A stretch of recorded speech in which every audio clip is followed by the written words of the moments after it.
দুষ্ট বলতো আমার ভোট আমি দিব, তোমারটাও আমি দিব, ওইটা শেষ। তোরটা তুই দে, আমারটা আমি দেব। আমারটা দিতে আসলে কাউকে ছেড়ে দেব না। পারবেন? আলহামদুলিল্লাহ। এমন বাংলাদেশ আমরা করতে চাই যেখানে শিশুটি জন্ম নেওয়ার পরে সে তার 3টি অধিকার সাথে সাথে পেয়ে যাবে। একটা হচ্ছে তার বাঁচার অধিকার, অর্থাৎ তার পুষ্টির অধিকার।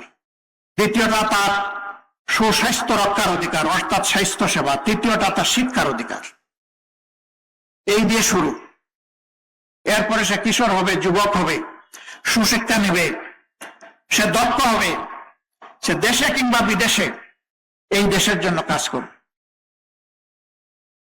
আর গর্বের সাথে পরিচয় দেবে আমি একজন বাংলাদেশী। এই শিশু এই 3 উপাদানে বড় হলে জীবনেও চাঁদাবাজ হবে না ইনশাআল্লাহ। সে মাদকসেবী হবে না, সন্ত্রাসী হবে না। তার কারণে তার পরিবার, তার মা বাবা এবং সমাজ সম্মানিত হবে ইনশাআল্লাহ। আমরা সেই বাংলাদেশ করতে চাই। আগেই বলেছি, মা বোনেরা যেখানে সম্পূর্ণ নিরাপদ থাকবেন। আমরা ওই বাংলাদেশ করতে চাই যেই বাংলাদেশের শিক্ষা প্রতিষ্ঠানে আর কোনো গণরুম তৈরি হবে না, আর কোনো মায়ের সন্তানকে জীবন দিতে হবে না, আর কোনো রক্ত ঝরবে না। সেখানে চলবে জ্ঞান এবং প্রজ্ঞার প্রতিযোগিতা, গবেষণার প্রতিযোগিতা। অস্ত্রের ঝনঝনানি আর ওই সমস্ত শিক্ষা প্রতিষ্ঠানে হবে না। আমাদেরকে মানুষ জিজ্ঞেস করে, আপনারা যদি একটা বাংলাদেশ সরকার গঠন করার সুযোগ পান, দেশটি কেমন হবে? আমি বলি, আজকের ঢাকা বিশ্ববিদ্যালয় যেমন হয়েছে তার চেয়ে ভালো হবে ইনশাআল্লাহ। ঢাকা বিশ্ববিদ্যালয়ের কাজ শুরু করেছে 6 মাস হয়নি। জনগণ যদি আমাদেরকে আল্লাহর মেহেরবানিতে ম্যান্ডেট দেয়, আমরা 5 বছর পাবো। ওরা 1 বছরের জন্য নির্বাচিত হয়েছে, আমরা সুযোগ পাবো 5 বছর। সেই 5 বছর আমরা এদেশের জনগণকে সাথে নিয়ে জনগণের জন্য জনবান্ধব বাংলাদেশ গড়ে তুলবো ইনশাআল্লাহ। আজ ঢাকা বিশ্ববিদ্যালয়ে মাদকসেবী নাই, বখাটে নাই, গুন্ডা পান্ডা নাই, বাইরের সন্ত্রাসীদের প্রবেশ নাই।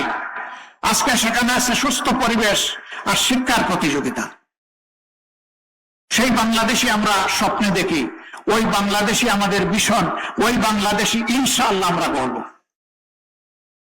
সম্মানিত দেশবাসী, আমরা ওই বাংলাদেশটা করতে চাই যেখানে বিচার অর্থের বিনিময়ে কেনা যায় না, যেখানে বিচার গরিব, ধনী, শিক্ষিত, স্বল্প শিক্ষিত কিংবা শিক্ষার অলবঞ্চিত সকলের জন্য সমান হবে।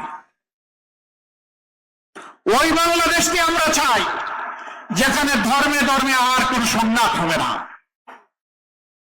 বরঞ্চ একই বাগানের বিভিন্ন জাতের গাছ হিসাবে আমরা পরস্পর সহাবস্থান করব সম্মান এবং ভালোবাসা নিয়ে। সেই বাংলাদেশ আমরা করতে চাই। আমরা ওই বাংলাদেশকে করতে চাই যেই বাংলাদেশে টাকা চুরি করে আর বিদেশের মাটিতে বেগমপাড়া গড়ার স্বপ্ন কেউ দেখবে না। বেগমপাড়ার চোরদেরকে ধরে এনে বাংলাদেশে শাস্তি দেওয়া হবে, ওই বাংলাদেশটা আমরা দেখতে চাই। প্রিয় দেশবাসী, আমরা আপনাদেরকে অনেক কোনো আশ্বাস দেব না। আমরা ওই দিব, এই দিব, বিশেষ কোনো সুবিধা দিব, এটা বলার কোনো অধিকার আমাদের নাই। আমরা কে? আমার বাপের সম্পত্তি দিব আপনাকে দয়া করে? আমরা তো জনগণের সম্পদের পাহারাদার, চকিদার, জনগণের সম্পদের আমানত। আমরা যদি ইনসাফ ভিত্তিক ভাবে জনগণের কাছে ফিরিয়ে দিতে পারি, আমাদের বিশ্বাস এই দেশে আর কোনো মানুষ না খেয়ে কষ্ট করবে না, গাছতলায় রাত্রে ঘুমাবে না, ফুটপাতে রাত্রি যাপন করবে না, আমার কোনো মা পেটের জ্বালায় অস্থির হয়ে অন্ধকার গলিতে আর প্রবেশ করবে না। এটা জাতীয় লজ্জা। যেই জাতি তার মাদেরকে সম্মানের সাথে সম্ভাষণ, পুনর্বাসন করতে পারেন না, এটি একটি ব্যর্থ জাতি। আমরা আর ব্যর্থ হতে চাই না।